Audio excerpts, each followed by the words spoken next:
I wasn't being taken care of. The coffee was being taken care of. You see the difference? Are we serving coffee or are we serving people coffee? This is Keys to the Shop, episode 489, Creating a Resilient Cafe. Well, hey everybody, and welcome to another episode of Keys to the Shop, where we give you insights, inspiration, and the tools you need to grow as a coffee service professional. My name is Chris DeFirio. I am your host for this show, and I'm excited to have you along today. And I would welcome you and encourage you to subscribe to the show. That just requires you to hit subscribe. Very easy, right where you're listening to your podcasts. It could be on Spotify or Overcast or wherever it is. There's lots of players out there. We're available on all of them, even Audible, interestingly enough. So do that and you'll be updated with new episodes as they come out. You can actually also search every episode of the close to, we're like 100 away from 1,000 episodes, like 900 episodes at this point. And just search by topic. It's your library for success in specialty coffee retail and coffee shops and just in your career in coffee. So go ahead and subscribe. And also, even though this episode in particular, you can't see me because this is just an audio episode, we do have a lot of video interviews of past episodes available on YouTube. So you can subscribe and hit the notification bell over there on the YouTube channel for Keys to the Shop. Now, today's episode is brought to you by the wonderful folks over at Ground Control, and that can be found over at groundcontrol.coffee. That is the Ground Control brewer that you may have heard some things about from me or just in the industry. We're going to talk about that a little bit more later in the episode, but today's episode is also sponsored by the Barista Series from Pacific, and you can find out more information over at pacificfoodservice.com, and we'll also chat a little bit about the wonderful plant-based beverages they provide. Now, I do want to mention to you that we are taking applications now. Applications are open for the Keyholder Coaching Group's mastermind group that is a collection of experienced coffee shop owners that Keys to the Shop has put together in groups of 6 where we meet together to help each other succeed. So that is the whole point of these groups, is focus on specific issues that members are having, muster our collective insights and wisdom, ask good questions, and end up with some great steps forward for the common things that happen to coffee shop owners and in cafes, but can seem pretty stifling and uncommon if you are by yourself. And you don't have to do this alone. The point of doing this is not just that you serve others well, but that your business also serves you and your family. And ultimately, this is the kind of holistic goal that we have when we do these keyholder coaching groups. The keyholder is you. And by helping you unlock the right things through this group, I've seen so many great examples of people transforming their approach to business and even just life in general as a cafe owner. So this new cohort is opening up in September. If you want to put your application in for this paid mastermind group of experienced coffee shop owners to get clarity, accountability, insight, and inspiration, go ahead and email chris@keystotheshop.com. You can also follow the link in the show notes or just go to the consulting page over at keystotheshop.com. Okay, everyone. Well, today we're going to be talking about some steps, and we can call them tips or tools that you can use to be a resilient cafe.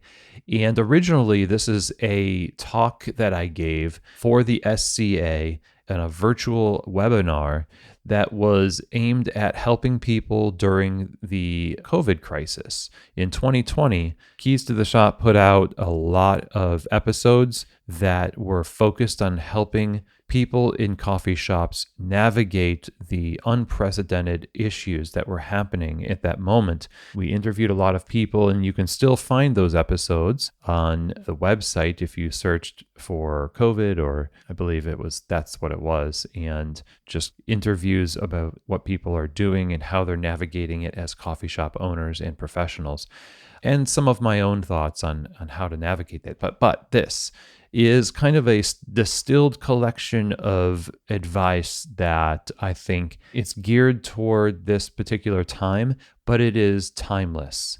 And I want to go over these things because even now, as we are 5 years almost away from that year in 2020, business doesn't just get magically easier. And the challenges that you end up having to navigate, like our last episode was talking about on a shift break episode, was talking about how these challenges will shape you, but you get to shape yourself also and your business.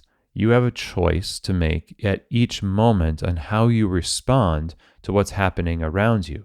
And in the moment, you might have experienced many crises that feel similar to if you went through the pandemic, because they can feel existential. And if we don't have tools in our toolbox to say, okay, well, how am I going to intentionally build and also respond to things, then we're left with what our base reactions are. And often that might lead to worse situations. So here I'm going to present some advice that I think you will be able to use to create a resilient cafe, because problems are going to keep coming and challenges are just part of it. But if we embrace that and use these things, I think we'll be a lot better off. So first, we're going to talk about our mindset, the mindset that we have walking into any kind of situation, the day's business in general. I remember when I was a barista, full-time barista, one of the things that I could do, and I know now this is because there was a whole host of people that were providing me the consistency that I needed to be able to have the luxury to do this, is I just roll up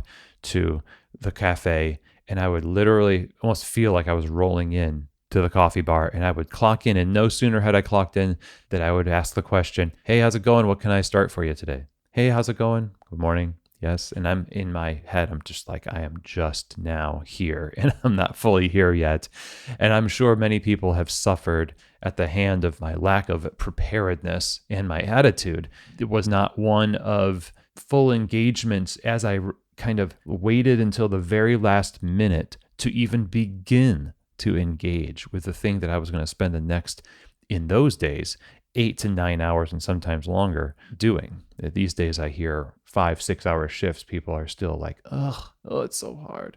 Well, anyway, we won't get on that. But this is the first part about mindset that needs to be implemented to create a resilient cafe. And it starts with you, your team, and your attitude. Attitude steers everything. Your attitude toward the work that's ahead of you is going to determine the opportunities you get to pull from those challenges, those problems, those circumstances. Everything that's good, neutral, and bad has potential and has opportunity in it. And having a mindset of openness and optimism is going to allow you to see positive opportunities. And it energizes your efforts because you feel hope. Now, if you feel hopeless, you tell me, how is that going to create energy for taking advantage of the good things that are there? They are there. It's just that we have to have that hope, and it's largely up to us. It's not going to be somebody else's responsibility. And as cruel as it sounds, for the most part, people really don't care as much as you would hope that they do to make up for that lack of energy. You've got to manifest that energy yourself, basically. Not to use all these kind of woo-woo words about like manifest and energy, but it's true. I'm not using energy to say that you need to point yourself in a particular direction on the compass and close your left eye and say something, but you just need to know that if you just take stock of how you feel right now is a measure of energy. And if you are able to, you can make a choice and tell yourself that you are going to choose to enter into more energy and more positivity. And it is a discipline, and it hurts. And this is coming from somebody who is a natural cynic, salty kind of Northeasterner. Being from upstate New York, I am really needing this kind of advice for myself, honestly. And that's why it feels so important to tell you. Your attitude steers everything. And so the other thing about mindset is that you don't want to waste a problem. We've talked about this. Problems come up, and if you repeat the same problems over and over again, that means there is waste. There is waste of problems. We like to think about how people are throwing milk down the drain. Well, people are throwing problems down the drain all the time because they don't see them as opportunities to get to know the dimensions of their project and their business better. They view them as roadblocks and nuisances, but problems are opportunities for improvement. And you might need to take a hard look at some things that need to go, some things that need to be added, or other things that just need to be refined in your business. So you're not going to always do that by looking outside. Your mindset has to be one of self-study and organizational self-knowledge, which is a great episode to listen to. We've produced before, organizational self-knowledge. What you have as the norm often is actually really good to sustain, but sometimes you need to let it go and implement something new for the right reasons in service to something that is aligned with your values. You need to hold things with an open hand and say, how does this serve us? How does this serve our customers?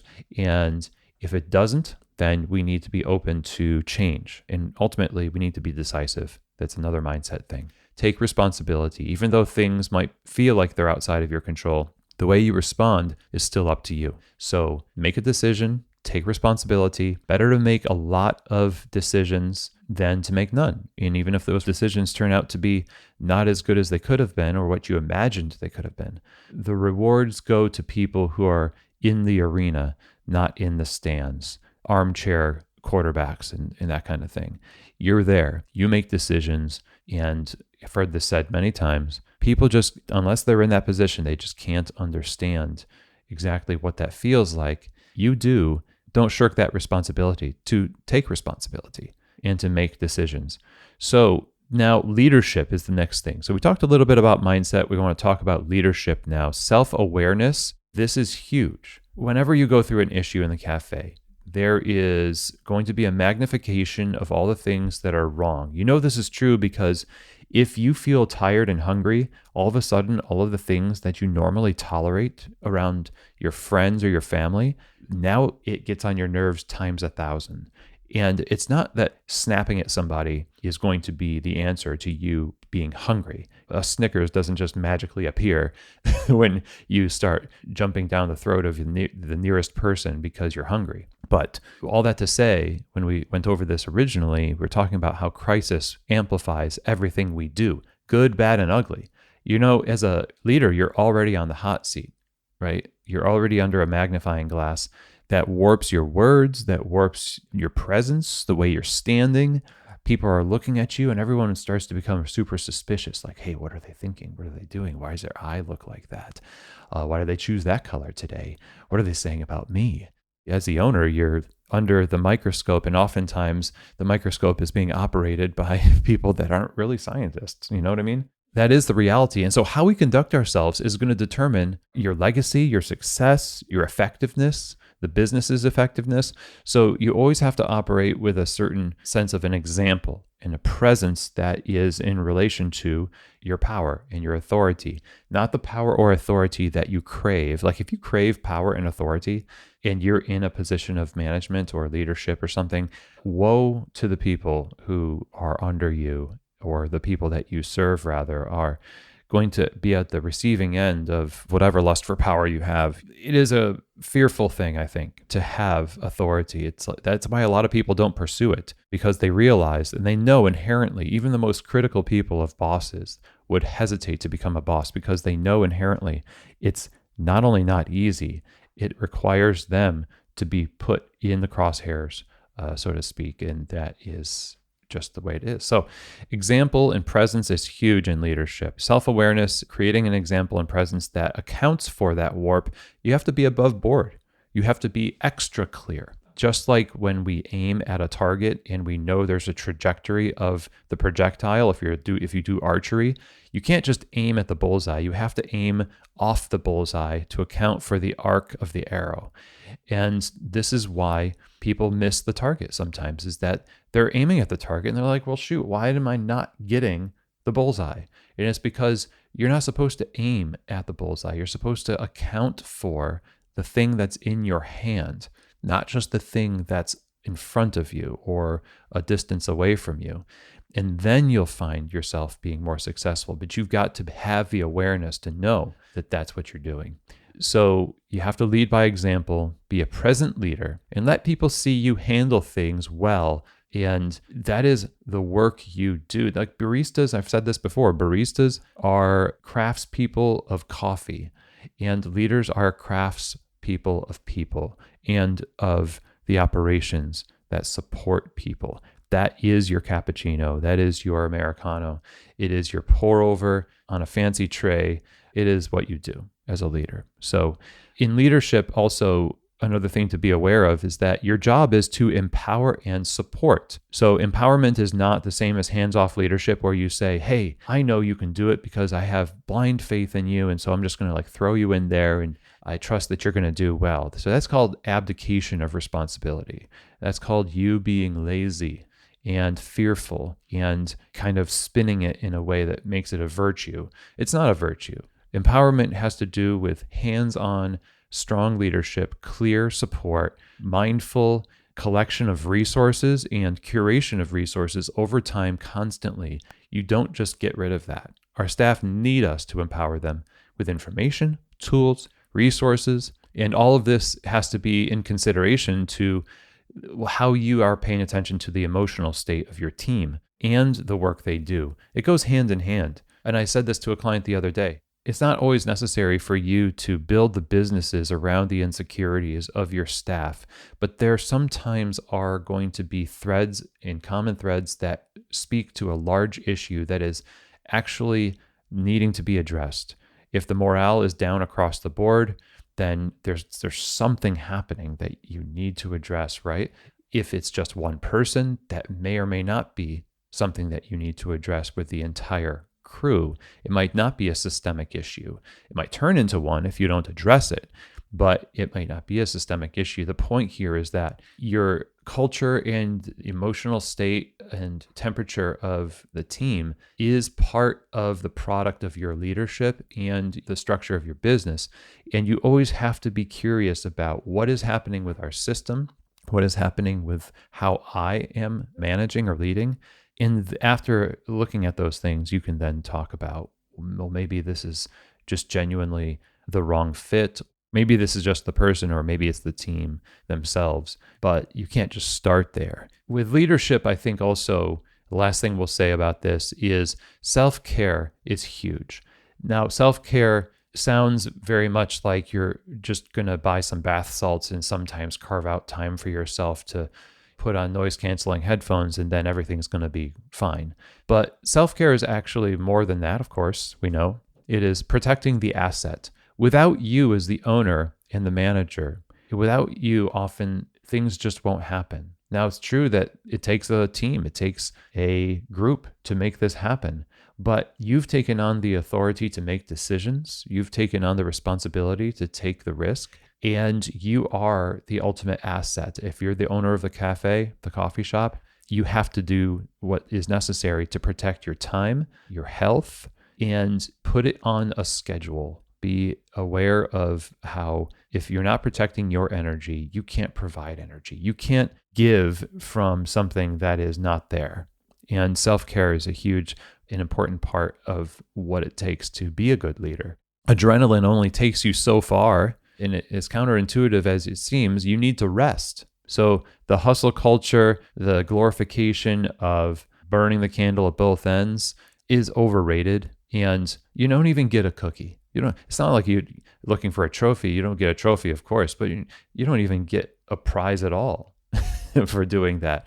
All you get is bags under your eyes, nervous twitches, and a lot less in the tank to see things clearly, which means everything else, your decisions, your ability to lead in general is just impaired. So self-care is a matter of carving out that time for perspective on a regular basis that allows you to say yes to the right things and no to the right things. But yeah, look up self-care also on Keys to the Shop. There's a couple of episodes on that at least. Hey everybody, this is Chris, and we're going to get back to our episode about creating resiliency as a cafe shortly here, but I did mention that I wanted to talk to you about the Ground Control Brewer. This brewer uses SCA award-winning technology to give you extraction capabilities like no other brewer can.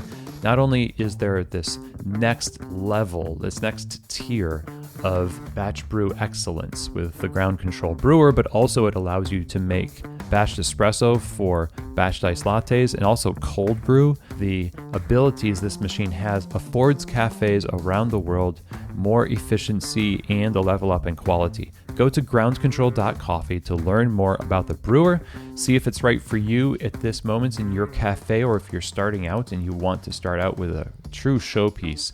Definitely check out the Ground Control brewer at groundcontrol.coffee.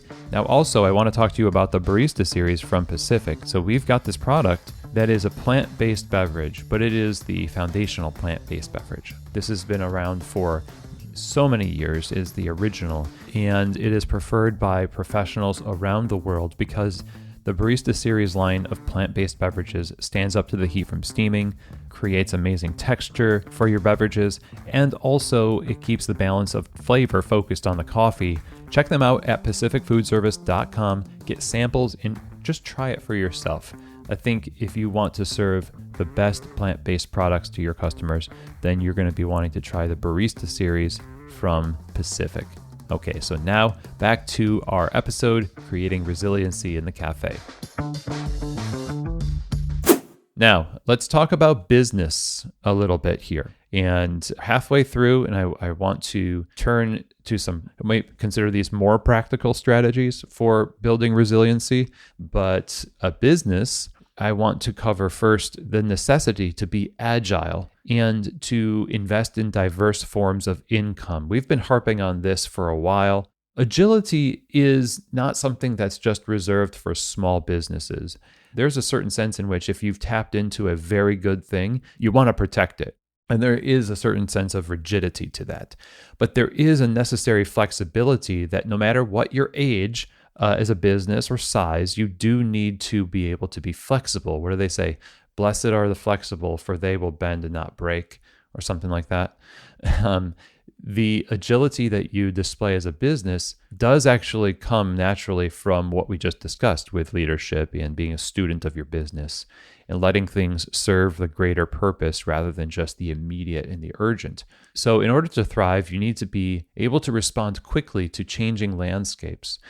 And that, I think, is key. Responding quickly without damaging is a practice. So if I was practicing as just my physical body, certain movements throughout the day, when something falls off the counter and I grab it really quickly, I'm not going to pull something in my back. I'm of the age. I'm turning 46 and I feel it. And I know there's those of you out there that feel this, and others of you that are young enough to that are being like, I have no idea what he's talking about.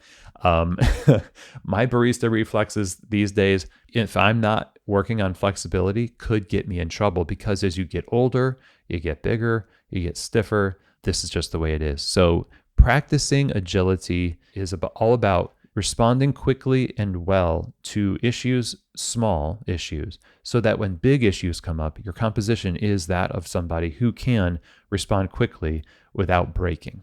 Okay. And building different income streams is actually very critical. The people in the original iteration of this presentation, we had the idea that people who had roasting, especially subscription models of roasting during the pandemic, did pretty well. In fact, some people did remarkably well. Cafes that didn't roast their own coffee, that was not necessarily the case. And this is not saying you should roast your own coffee. In fact, I'd say for a lot of people, roasting is the wrong decision because it's the time, the energy, the finance, but it's also, if you're concerned about sustainability, there's also the idea that it's better to just continue to use the already existing system to provide what is already great, but we won't get into that. The point is that you can do things like mobile, you can do subscription, you can sell things online. You can still sell the coffee that you get from your wholesaler. There are lots of different ways to make money in the cafe that you can build as different platforms and services, especially around digital media and services that I think most coffee shops need to lean into and develop now just as a precautionary measure. And frankly, people's attention is no longer focused on one area of a brand. Everyone's attention is bifurcated, trifurcated, quafurcated. I don't know. What is it? Divided 4 times, 5 times? My interaction with a brand has somewhat to do with the retail location, and somewhat to do with the online, somewhat to do with the farmer's market. So we need to be able to do that also with our brands with intention. And that's going to help you be more resilient. The definition of resiliency, we haven't even really discussed that. And I like the definition I heard a while ago was the ability to absorb something and be not only undamaged, but also to give energy back to it as a result of it. You could think about in Black Panther, the vibranium suit absorbs energy and it stores it to be able to be released later. I think of that when I'm considering resiliency. So that's what we want to be. So one other thing about building resiliency in business is you have to have lean operations and you have to track everything. I'm always surprised at how many people don't have waste logs, inventory sheets. They don't track the prices of different ingredients in the way they fluctuate and how they need to change their prices on different items. Milk can go up, up, up, up, and you just kind of get through the day. But then you find that your margin for profitability is going down. But you can't understand why because you haven't been tracking it. So you as a leader are responsible for not only the big picture, but the micro picture. Your tracking is really important. Inventory, performance of staff, and reviews that people give of your business, all of that stuff needs to be tracked. I'm not saying obsess over it, but I'm saying that you need to have a discipline of having that information just as much as you can't roast coffee only on tracing a curve.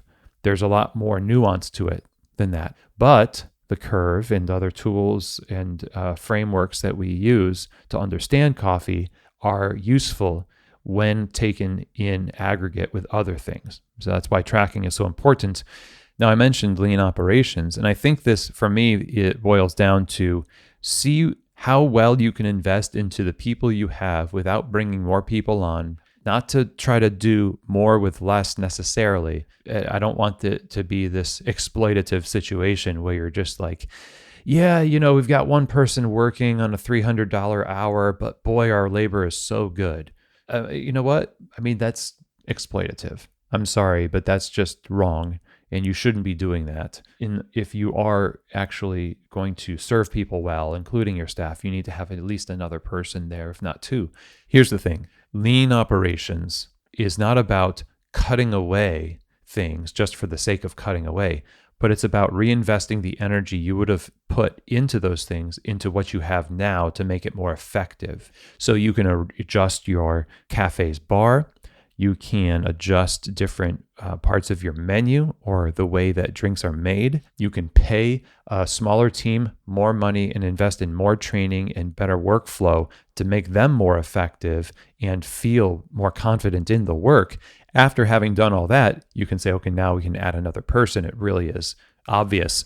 But lean operations also means you don't have to have every other thing under the sun on your menu. So many people have built up their menus based on what they're afraid customers will want, but they don't have, which means bad. Disappointing customers equals bad. Well, that's not possible. Customers walk in with the weirdest expectations sometimes. And I've seen people with like buttered popcorn syrup that just, rots. It doesn't really rot, but it just kind of like sits on the back shelf and it just sits there like a lava lamp of bad decisions. Why? Because one day somebody said, well, it'd be cool if you had this, and be like, yeah, it would be cool. And it would just take one click of the button and I can get it in the store. And then all of a sudden nobody wants it. See, here's the thing. You need to be really, really good at a few very effective things. You think about categories of menu and services. If you can break it down to how your demographic breaks down and people who want small drinks, big drinks, sweet drinks, not sweet drinks, iced and hot, frozen, food, savory and sweet. These are big categories that you don't need 12 to 15 things underneath. But if you just started there and you had 2 or 3 things or a classic menu with some twists and some rotational seasonal beverages, and that's very lean. We get into trouble when we don't have the right kind of circulation that makes everything living and healthy, because everything is just kind of stopped up in the back because we've got a collection of stuff that's just not practical. We've built it up too much. And you've got inventory on the shelf you're not using. That's money that you could have had that you don't have now. So that's another element of business to make yourself more resilient, is to have leaner operations, track things. And ultimately, while we do want to have a sense of urgency, we don't want to have a sense of desperation. And we have to check ourselves to make sure that our urgency is just well distributed throughout the business, so we're making good decisions for the long game. This requires you to adopt the mindset of unto what? I will do this, but what is the downstream impact of this? As far as I know, you're not going to know 100% that, without a doubt, it's going to work out. Just like when you work with me as a consultant, for example, you have a better chance of success. Am I going to guarantee your success as a coffee shop? 100% no.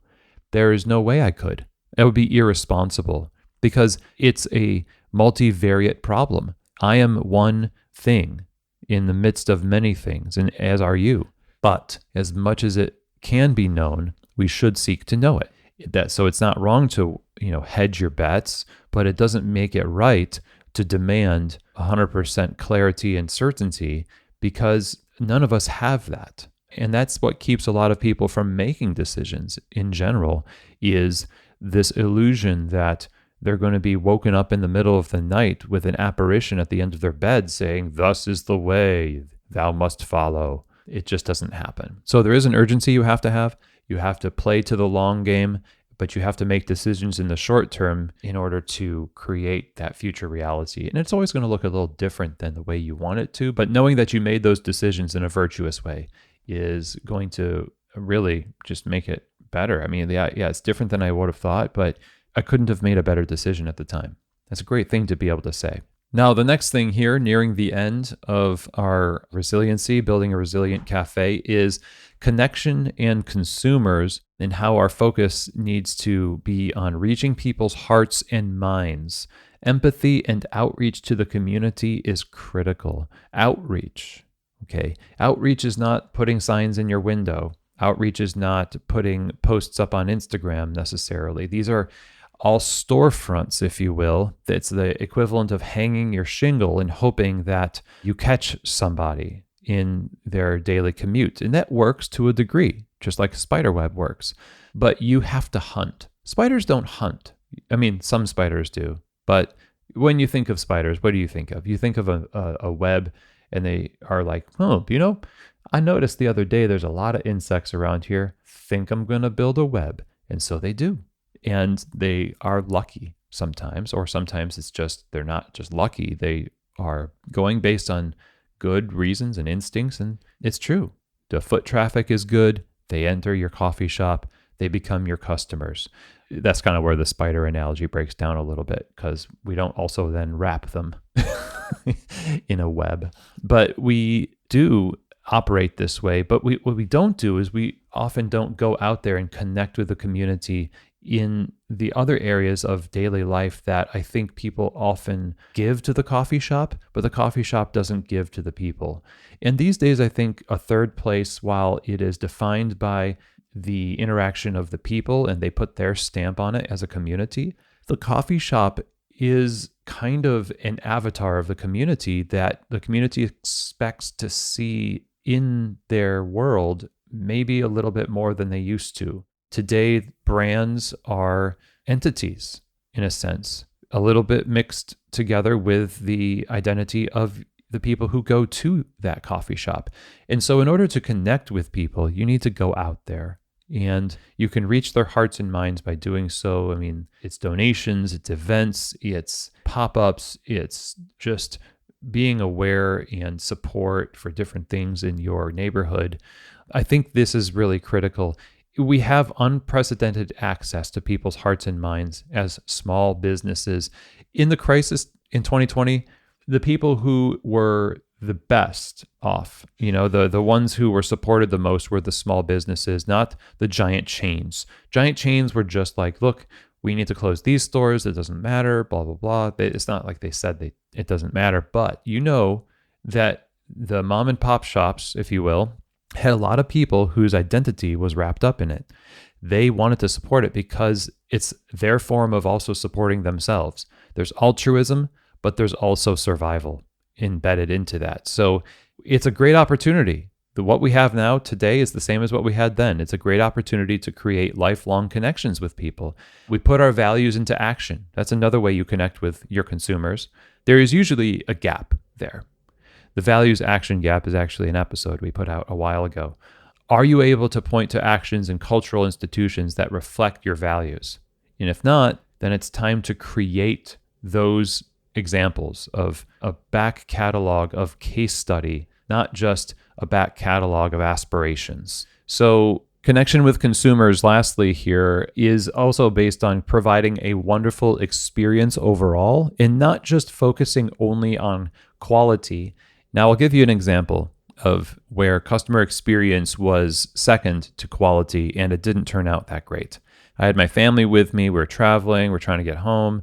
There was a coffee bar on the way. Of course, Dad has to stop at a coffee shop that he's always wanted to go to buy a bag of coffee and to get an espresso. So I get my espresso ordered, and it took a better part of 15 minutes with me being the only person in line. If not, there was like one other person, I think, to get my espresso because there was a lot of dial-in, apparently.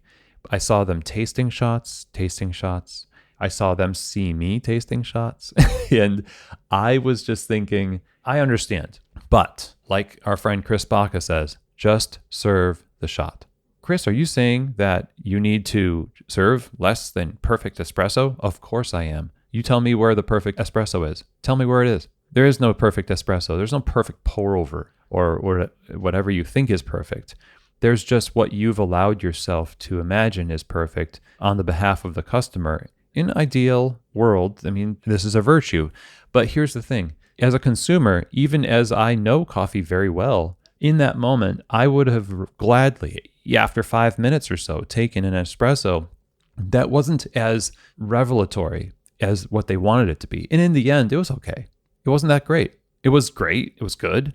Better than maybe most you would get in a random coffee shop, but was it worth 15 minutes waiting and having my wife and son kind of pace outside and kind of this awkward, like, why aren't they even just letting me know that there might have been like we're dialing it in? I at least would have liked to have said to somebody, if I was the barista, say, hey, sorry it's taking so long. We're having a problem with the grinder. I don't know what happened. If I want to be charitable, I'm thinking maybe something happened. But still, my experience, I wasn't being taken care of. The coffee was being taken care of. You see the difference? Are we serving coffee or are we serving people coffee? I think that's really critical to being resilient because you can serve coffee, but in the end, coffee is not actually the thing that supports your business. People are. That's why the experience overall is the most important thing. Am I splitting hairs? Sure. Ironic coming from a bald guy, but I do believe you know what I'm talking about. So we'll move on from there. We won't torture that one anymore. But experience beats quality when it comes down to if you had to choose between the two. And it actually impacts people's enjoyment. So even if there was a problem with the extraction, the way people feel affects the way they taste. Okay. Now, the very end of our conversation today is going to focus on systems and staff. One thing that you need to know is that, again, you serve people and systems serve the people you serve. You are in charge of creating a structure and a system that serves the final experience of your staff and the customer. Systems support everything. The systems need to be created with empathy. They're made for the people, for the staff, not staff for the systems. Listen to our episodes about the right way to create systems in your shop. Just look up SOPs, checklists, look up establishing systems in your cafe, but they need to be there as a point of clarity. This is all operating under the assumption that you've hired really good people for your cafe. When we say good, we're not talking about the like moral good. We're not talking about the person as like they're evil or good. No, we're talking about just the right fit, which is a real big thing to focus on as well, obviously. But even if you have all the right people for that point in time in your cafe, you could still drop the ball by not providing structure and systems to support the ideals that we all have agreed that we want to uphold as much as we can throughout the day to serve people. So focus on systems as a service and as a form of care to people, and know that you can't have quality, hospitality, and a great experience without SOPs and systems to deliver excellence consistently. You might be able to achieve it in some regard organically, but everybody gets to the point where they're just like, I feel like we should write this down. You don't want to get to the point where it's just, hey, read this manual and do what it says. This is not the way systems work. You can't run a coffee shop based on a manual. I don't care what you tell me. There's going to be something soulless and rootless and weird about your cafe if that's the other extreme you go to.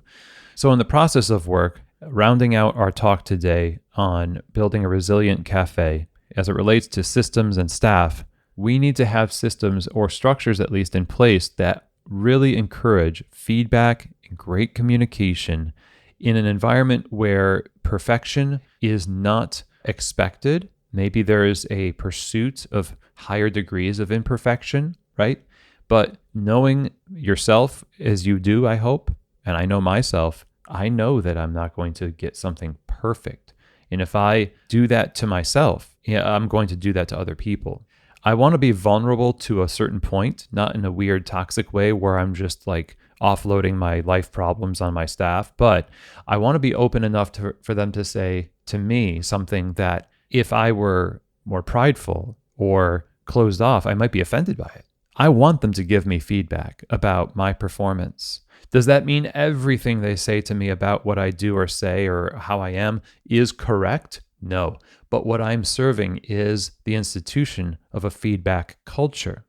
And if you don't have that, if you're not tuned in to the frequency of feedback, you're going to miss all the opportunities that we talked about in the beginning of this chat, where we were discussing problems and how they're opportunities and they're not to be wasted. So creating a feedback culture is really critical. Communication is always in flux. You can always improve your communication, setting up one-on-ones and appropriate meetings. Sometimes not having as many meetings is a form of care to people because a lot of meetings end up being just an exercise in futility. But having good, solid, reasonable meetings and regular one-on-ones, communicating with effectiveness in mind, not just to check something off the list, is absolutely critical. Communication is the lifeblood of the business. We need openness, vulnerability more than ever because we need to be anchored to our common humanity in the midst of the daily work. It's going to challenge us. This stuff is hard. We always want to default to listening, follow through, and provide robust and regular systems of feedback in the business. That's how we are going to be resilient with our systems and staff. So there's a bunch here. This is a lot to take in. I hope you were taking notes. And I don't know how many of you take notes when it comes to podcasts, but I maybe re-listen to it. I don't know. But definitely check out the related episode links in the show notes. Those are always provided for you as a way for you to take another step toward these ideas and then actually making them a reality. Please do that. If something resonates with you, trust that. Take action on it. Decision is a word that means to cut off an option and then pursue the other thing, to pursue one thing at the expense of something else. Ultimately, even when it comes to listening to a podcast, this could be an exercise in futility for you unless you are willing to take a step to put it into practice personally and then corporately. Okay, so that's just my caveat here as we end today. And so thank you very much, everybody, for listening. I definitely would be interested in your thoughts here. Chris@keystotheshop.com is where you can email me if you're interested in consulting and coaching, or you want to sign up for the Keyholder coaching groups coming up in September. Chris@keystotheshop.com. And by the way, I don't know if you know this, but Coffee Fest is coming up in Los Angeles and then also in Minneapolis. Coffeefest.com. That's where you need to go to learn more about this wonderful service. This show is a trade show. It's been going on for 30 years, but it also has facilitated some of the most transformative, accessible, educational opportunities and networking community opportunities you're ever going to find in the coffee world. And I'm not just saying that. I've been, with this company, this trade show since 2004 as a presenter, as a trainer. I'm going to be in Los Angeles and in Minneapolis, but If you go to coffeefest.com and look these shows up, you're going to find that what I say is true. A ton of panel discussions, lectures, trainings, workshops, competitions like the latte art competition, as well as the trade show floor that you get to peruse, taste coffees and products, and interact with vendors. And you're in cool cities too, where you get to try coffee shops and go to parties and otherwise just have a great time. So go to coffeefest.com. For general admission, you can get 50% off your registration by using SPK50. That's 50% off general admission. And introduce yourself. Say hi. I'm going to be there giving lectures and some trainings. You can look up my name on the educational lineup, and it's going to be a great time. So we'll see you in LA or Minneapolis. Again, check them out, coffeefest.com. And with that, that is the end of our show, everyone. Thank you so much for taking the time to join me. I appreciate all of you deeply. And as always, I hope that this episode has truly given you keys to the shop.